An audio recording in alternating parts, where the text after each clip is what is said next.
perfect. Give yourself a neck if you want, or you might want to hide your neck. We never know at this age. Necks are kind of important. Okay, there we go. Okay, awesome. We're live on all the places. So now we're going to get all official about it. Hi, everybody. Welcome to MomCave Live. Oh, I definitely need to play our little intro for you. Just a moment. Honey, hurry!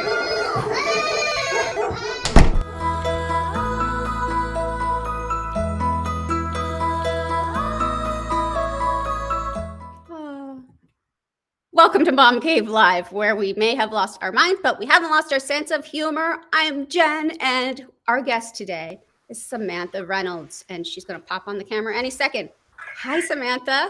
Hello. Hi, Jen. Hey.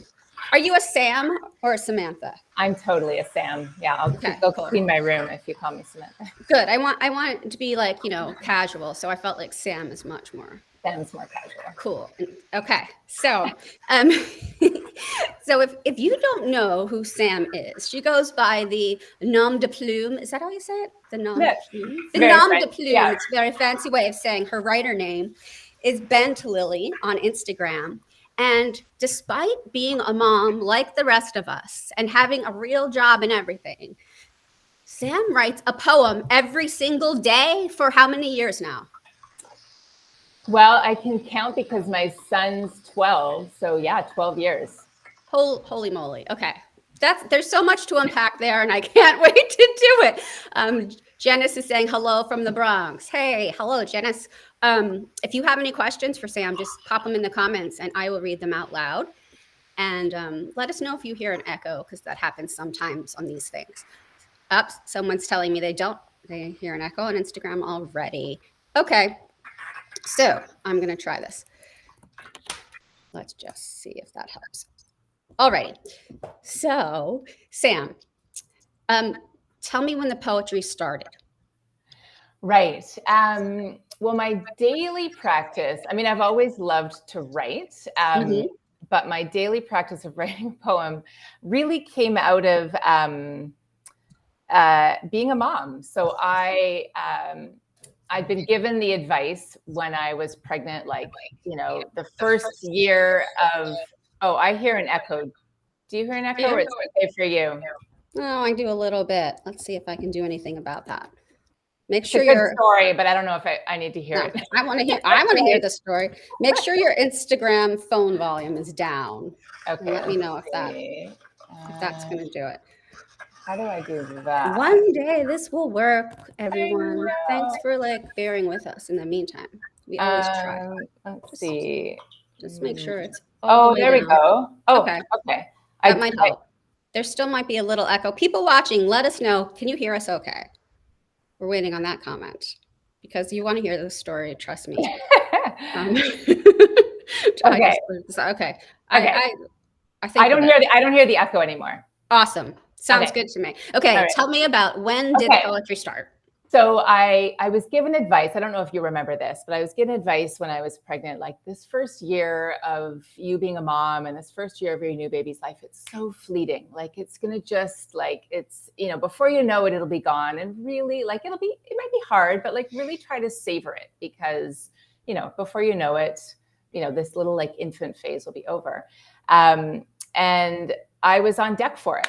I'd been a bit of a yogi. I was ready. I was I'm going to meditate my way through this. I'm really going to be observant. I'm sorry. I'm laughing at you already. Go on. And then, it was, it actually, in some ways he was a pretty good sleeper. It wasn't hard in the ways I expected. I know for it to be hard.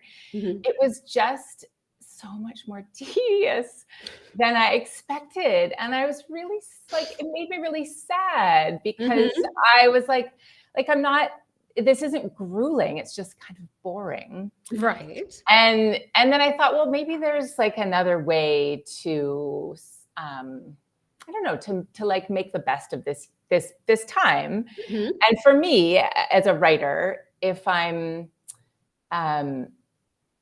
writing, I'm observing. Mm-hmm. And I thought if I take time to slow down in some ways, rather than just administering to this new little person, like maybe there's some wonder like in the mix of kind of all the sameness of like day after day. Yes.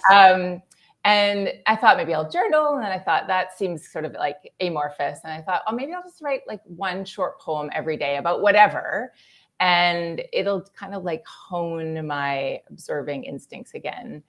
And it was really beautiful. It was this really like, and I didn't, and I still don't really put a ton of pressure on myself to, you know, I'm writing a poem every day. So like, I'm not expecting any one poem to be a Pulitzer Prize winning piece of work. It's just like, it's a way of being creative. It's a way of like noticing the little details that otherwise would just be missed. And it also makes me see humor in situations that otherwise, I mean, I still get irritable, like we all do, but sometimes like instead of losing my mind, sometimes I'm like, this is actually hilarious. And like I'm sort of in the moment more. That's awesome. So yeah, so I just kept going. I just never stopped.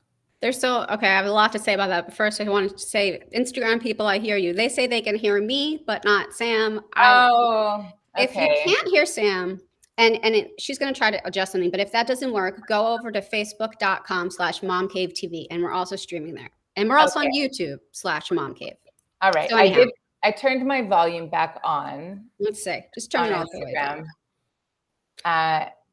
Yeah, let's see. Okay. That should work. We'll see. So first of all, I listened to another interview with you earlier today, you know, to do my homework. And you used a great phrase. You said it helped you find the magical and the mundane. And that is the epitome of motherhood, I got to tell you. Because it feels, the days feel so mundane, but it's also the most magical thing in the world that you have another human that you are raising to be an adult human. Right. So that's huge. But okay, Instagram's good now. They're all good. Okay. Okay. So we could concentrate on the nitty gritty here. All right. So when did you how this is the question, how did you write a poem every single day, especially in those early times with a baby? Yeah. You know, so like not very like romantically. So I don't have a quill. I don't have like a beautiful moleskin journal. I have my phone with me like all times basically. And so and this is still true, like as I'm going about my day, something will catch my eye and I'll just like, I have a little notes folder in my phone and I'll just like write a few things down in my phone. And then for me, I'm a bit of a night owl. And so it was always like the longest stretch of sleep was usually at night for the kid. And and so I would like, I'd put him down and then I would just like very ergonomically, like awkward position. I would just like open my laptop wherever I was, sometimes like in, you know, his room or wherever. And I would just like punch out a poem. And it was really about the act of, like, I didn't sweat over it. It was like, that's 15 or 20 minutes. Like it was really the act of, and I didn't share them at all at the beginning either. It was really just like, I only started sharing them because I needed to be accountable to like my friend Keith, who was like, create a little blog. And he showed me how to do it. And he was like, I'll just be like I'll check your like homework assignment. Make sure you like wrote a poem every day. So it was just for him as like my first reader. And then and he was like, you know, Sam, these are really beautiful. You should. And so he helped me like share them a bit more broadly. And then it became this beautiful kind of public expression of creativity and a little bit of like, I mean, I don't share everything. I am mindful that I am writing about my kids and sometimes my husband. And so there's, I share a lot, but I'm mindful not to share absolutely everything, but at least something every day. Yeah. It's so nice that you make so it's an art form, and a lot of people might have different art forms that they do, not poetry. Maybe someone here paints or knits or whatever you do, dances. so many times when we become a mother, our art form is like the first thing to go because Yeah. it's nobody thinks of this as essential, right? And you have found a way to keep it, but also like I don't have to imagine, like you said, you don't have a quill. When I first heard poet, I'm thinking you're like up in a tower somewhere writing Right. angsty things about like despair. And motherhood isn't often the most, you know, poetry friendly thing. Everybody kind of thinks, again, that it's mundane, but you found a way to make this work and to bring this art to your everyday life. So, would you mind reading one of your poems for us? How Yeah, of course. about okay, this one I really identify with, and I must say that her poems are very, very varied. Is that a thing you can say? Very varied, in style, in subject, in length. And I picked a couple of short ones that you could check out. The hazards of rushing around. I feel this Yes. every day. Would you read Okay. that for us? Yes. So hilariously, I have to lean in because I do not have my glasses. So I'm going to do my best to see if I can actually read this on my screen. It's a short one. The hazards of rushing around. She rushes around, but not like a chicken without a head. She is more efficient and dangerous. This is a train thundering past her own life without a driver. Nice. I think so many of us can identify with that. We're all rushing around, and there's not only does it make you like exhausted, crazy, stressed out, and feel like you're failing at everything. When I say you, I mean me, everyone. It makes me feel that way, but there's also like this power in it sometimes too. Like, well, I'm rushing around because I am doing all the things and I am doing them. Like it sucks, but they're getting done, and I'm the person in charge of the doing of all the things. So there's Right. like a power in that. Which I think Yeah. captured. Yeah. No, for sure. And there is, I'm like mindful of making sure the poem in some ways isn't one more item on my to-do list. Like that's the other piece. And so for me, I guess the other aspect of this is that the poem is I do love to write. And so and the act of creating something every day is really it is really fulfilling. It's a part of my identity. I really enjoy it.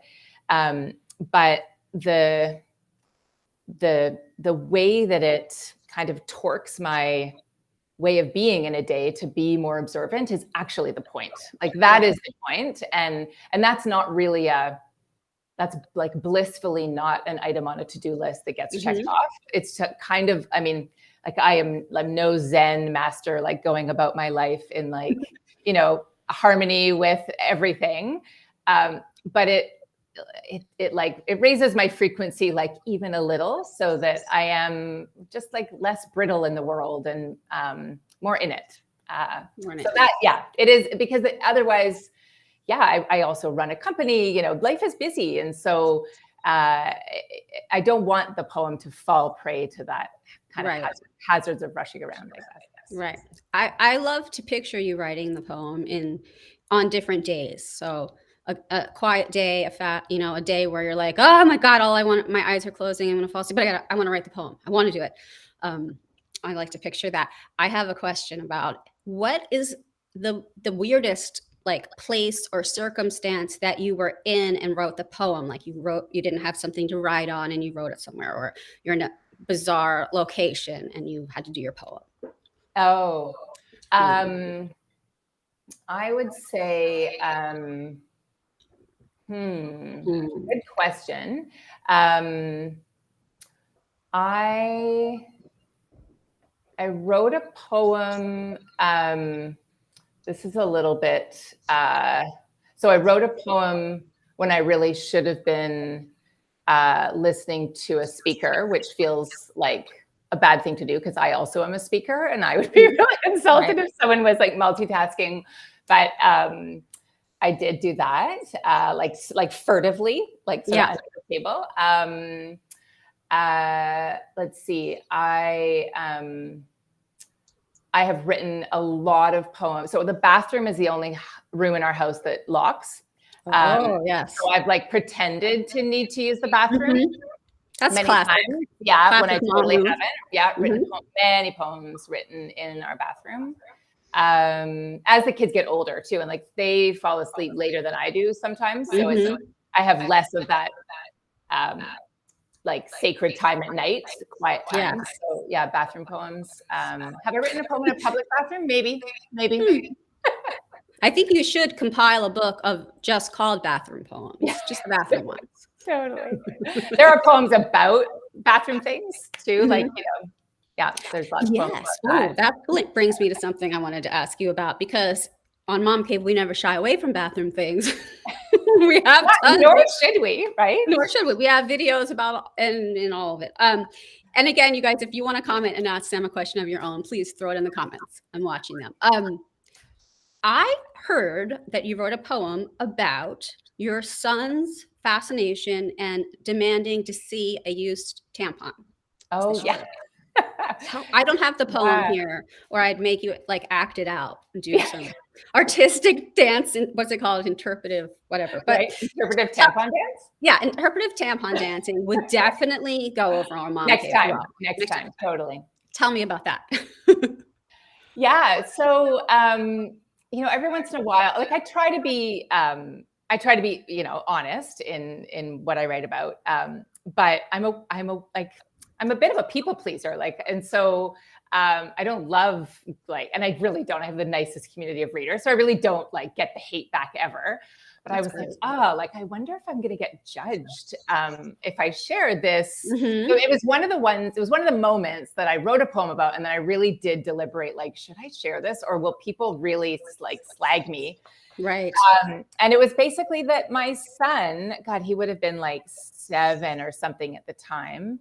And I was like behind our locked bathroom door, changing my tampon, and he asked if he could come in. And I was like, no, books, I'm busy. I've got my period, and I need a moment. And he was like, well, can I see it? Mhm. And I was like, Hmm. okay, like, why wouldn't I say yes to this? Like, am I ashamed? Is it weird? Is it too intimate? Is it like inappropriate? Or is it actually like the wrong thing to cultivate in him, like a disgust about something that's totally natural? And so like, I had like 40,000 thoughts going on at once. And then I was like, I'm just gonna go with my instinct here, and I'm gonna show it to him. And I did. And he was, it's written in the poem. Horrified? Yeah, no, he was like really, he kind of matter of fact was like, oh, it sort of looks like a happy hot dog. It sort of does. I was like, fair. And then he was like, like just moving along with his, like he asked to see something. I showed it to him. He like processed it, moved along. And then I shared the poem in the end. And it was such a beautiful moment because I got this like swell of just like, like, thanks for sharing that. And that was like, what an awesome moment. And I got none of what I was like afraid of, which was like, you're a disgusting person. And like, you should be locked away. I got none of that. You must have the best followers ever because I get a It's little really of that every once in a while. Yes. But I think you did the right thing because you don't want to hide things from children. There's nothing to be ashamed of. You don't want them to have like a sense of gross shameness about something that's so natural, right? Yeah. My mom was really good about that. Like, I don't remember learning about a lot of like the first time having a talk because she was always just so open, which some of my friends think is weird and disgusting, but it worked. It worked for us. Yeah. Someone on, we have Ronnie saying, I love that kids don't have the same cultural social judgments that adults do. That is very true. Hi, Ronnie. Hi, they're taught that thing. And I had a comment up on the screen. I'll put it up again. This is the URL if you wanted to find the poem about a tampon. I kind of love saying that. So check it out. I had a moment in public like that with my son, and he was like 3 or 4. And we were in a very crowded CVS in Manhattan. there was a line of people behind me, probably 20 people behind me, and we're checking out at the checkout, and I had like 3 items, and one of them happened to be a box of tampons. And as I pushed it towards the cashier, my child said in the loudest voice possible to the cashier, "They're for her butt." And I was like, well, close. Not exactly, but he did. And the people were like laughing, and it was humiliating, but also now one of my favorite memories of my son, because to him, it wasn't like anything to be embarrassed about. It was kind of interesting to him, like, wow. Right. Something for your butt. Fantastic. Yes. You know, later you can educate them to the exact. That reminds me of my son when I was pregnant with my daughter. He would have also been about 3, and you know, I put on like a healthy amount of weight. I was pregnant, and he saw me getting into the shower, and he looked at me kind of from behind, and he was like, "Mama, are you also pregnant in your bum?" Okay. No, not. Yeah. Yeah, it looks that way. Fair question, but yeah. Different thing, kid. Yeah, totally. We have a question for you from Michaela. Do your kids enjoy your poems? Do you have a favorite kid or poem, Michaela? I think she means poem. Yeah, you know, they like me to sometimes read my poems when they have friends over, like poems that are about them. That's sweet. Yeah, which is super sweet. And they feel, I think they're 12 and 9 right now. So they still feel kind of like a bit excited and honored, I think, when like I write a poem about them. And they'll sometimes be like, "Oh, Mom, that's total poem moment." And I'm like, maybe, like, I actually don't know always what's going to come out. And I don't, like I said, I try not to sweat over it, because like I really wouldn't get it done if I like made it a big, like, what should I write about today? So sometimes they're like, "Oh, like that was classic. And you like, that didn't morph into a poem," and they feel a bit insulted, but yeah. So for now, I'm aware, you know, as they like move into their teenage years, you know, they might come down and just say like, "No more poems about me," and that's okay. Like they for sure, and I share some photos, you know, on my Instagram of them, because again, the community of Bentley readers just seems to, they kind of just love getting to know us as a family, I think, a little bit, without it being any weird sort of reality poetry weirdness. Not like the Kardashians do poetry. Yeah, we're like so not that like edgy or interesting, but yeah, they may decide they don't want me to write about them, and that will be okay. The question of do I have a favorite poem? I don't. I have the poem that's behind me. It's not necessarily my favorite poem. I do love it, but it's meaningful to me. It doesn't have anything to do with parenting, but it's meaningful because so many people have just done really beautiful things with it. Like it was made into a short film. Many, like countless people have read it, asked for permission to read it at funerals, and like just really like weepy, bawling, ugly cry experiences. I'm like, what is that one called, so I can read it afterwards? Oh yeah, it's called "I Am Not Old." Oh my God, I need to read that right away. That's great. That's lovely. I have another short one of yours. Oh, you have a lovely person who's putting, Shala's putting all of the URLs of the poems. So that's great. I Am Not Old. Okay, thank you. I'm going to check that one out. Shaw's the designer. If anyone, she does all the artwork for all my poems, and not only that, she posts everything for me online. And I couldn't do any public poetry without her. She's amazing. If you go and look at Sam's Instagram account, you know, it's not just a blank space with some words on it. They're all designed with this beautiful artwork, and now we know that Shala did it, and they're great. Would you be able to read this one, or is it too small for you? Yeah, I think I made this one in a Word doc with like 18. Ooh, you're so smart. I know, smart. Right? Let me see if I can. Okay, I'm going to go away from the screen, but I think it'll work. Okay, growing pains. My son looked at his feet today as though the long slabs of skin and bone had stretched beneath him overnight, And he said with tears at the edge of his voice, "Mama, I'm getting so big, but my soul still feels so small." That's lovely. Little goose. That's so lovely. And that, that bittersweetness of they're getting older, but they're still our children. And they, I think, still feel, I know my kids, like, they're wistful for being little. Mhm. They feel like they're stretching almost past their What like they're ready for. inner age or something. Like their Yes. inner age feels littler than their height. I don't know.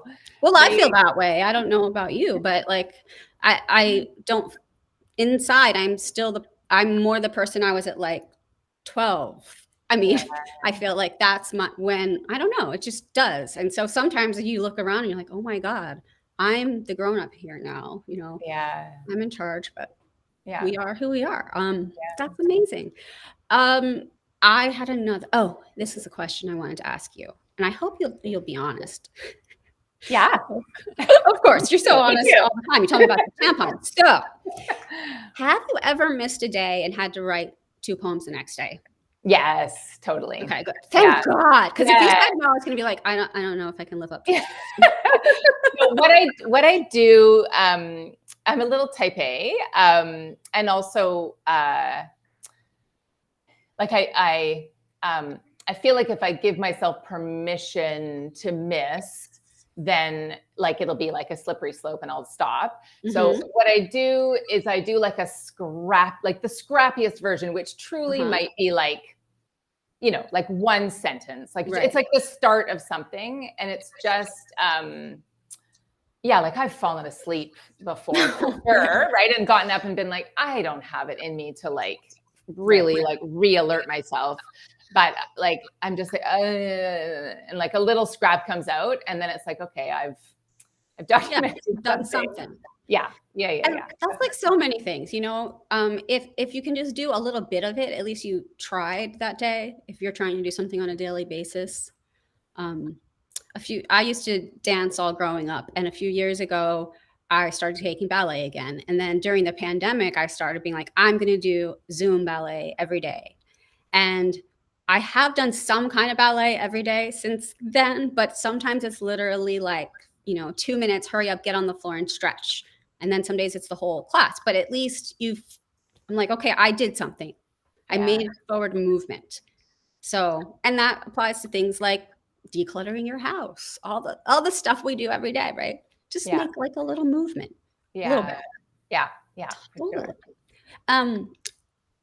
I think you're a very interesting person, and I wish you lived next door.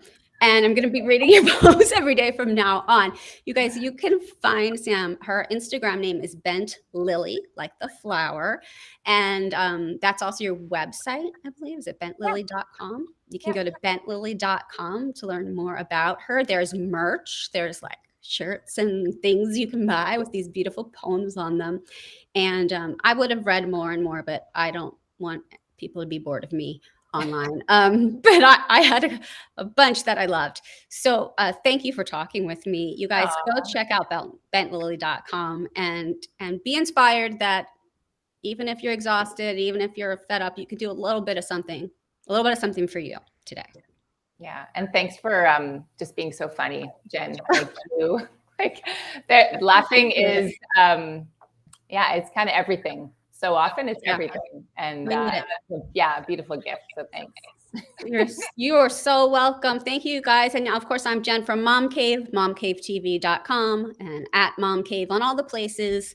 And I don't write poems every day. I do try to do like a YouTube short or a TikTok or an Instagram or Facebook reel every day. And so you can check those out. And thank you. It's good to talk to you. Okay. Bye, everybody. Thanks for joining. I'm going to stop the